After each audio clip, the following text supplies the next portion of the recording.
Greetings, and welcome back to our music theory track. As we enter the second semester of our study of chords and their connection, we recall the twofold value of, first, assimilating the theoretical principles, and second, practical application of these in the real world.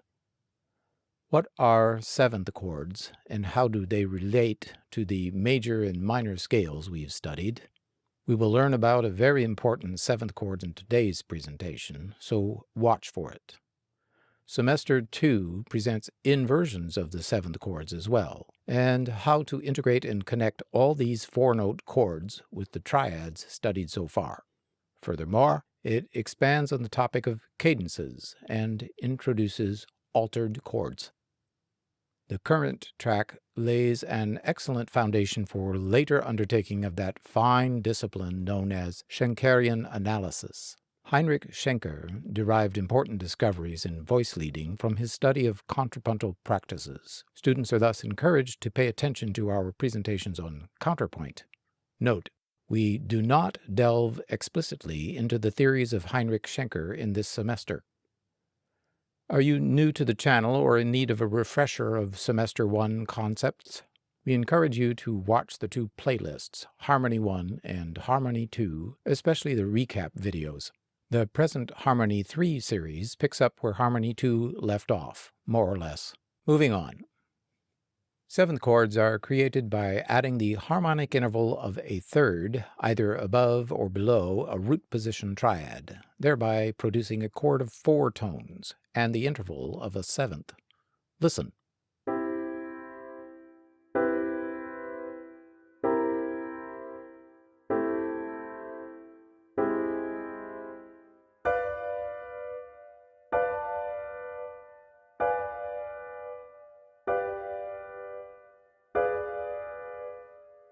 The 19th Century Music Theory textbook, Manual of Harmony, by Dr. Solomon Yadason, now in public domain, introduces chords of 4 tones for the first time on page 51.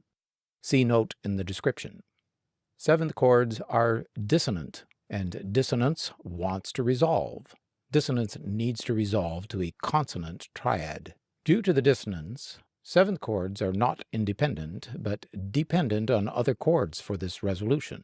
Listen. Remember this point. In our exercises, seventh chords cannot be left standing alone. With few exceptions, the dissonant interval of most seventh chords must be introduced with some sort of preparation in the chord that precedes the dissonance.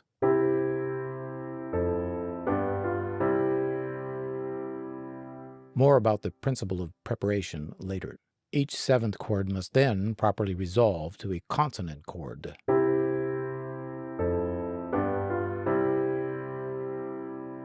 We repeat, seventh chords are not independent, so they must not be left standing unresolved. The most common or principal chord of the seventh is the dominant seventh chord. This is one of the few seventh chords that does not have to be prepared or introduced by the chord that precedes it. This is the only seventh chord we will deal with today. Take the dominant or 5 triad of any key, add the diatonic seventh note above its root, which is a minor third above the fifth of the triad, and voila, the dominant seventh chord. Here it is in C major. Notice the Roman numeral 5 below the chord root G, which is the 5th degree of the C major scale.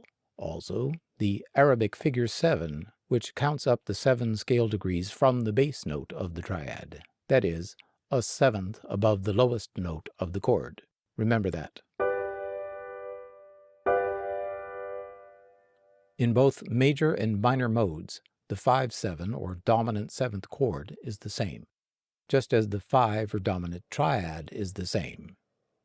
Recall that in minor, we usually raise the 7th scale degree by a chromatic semitone to artificially create a leading tone for harmonic purposes. Cadences. Notice the key signatures. To produce the 5-7 chord in both major and minor modes, We merely include the note that is 7 scale degrees above the root of the dominant triad. Though we can use complete thorough bass figures to show the intervals from the bass note to all the upper notes of the chord, 7, 5, 3, but such complete figuration is not often required. Usually, we will encounter figuring such as 7, 5 or 7, 3. However, in major, the figure 7 alone is usually all that is necessary unless special doublings are involved. On the other hand, in minor, it is necessary to add an accidental below the figure 7 to indicate the chromatically raised third of the 5 or dominant triad, the leading tone.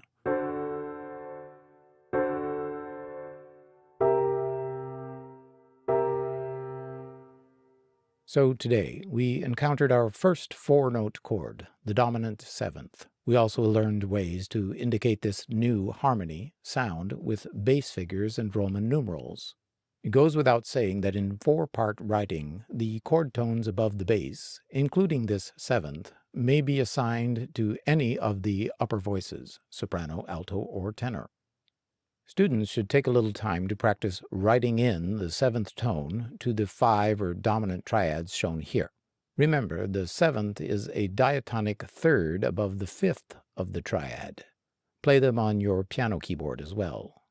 Next time, we will go into detail about how to connect and resolve dominant 7th chords in a 4-voice context.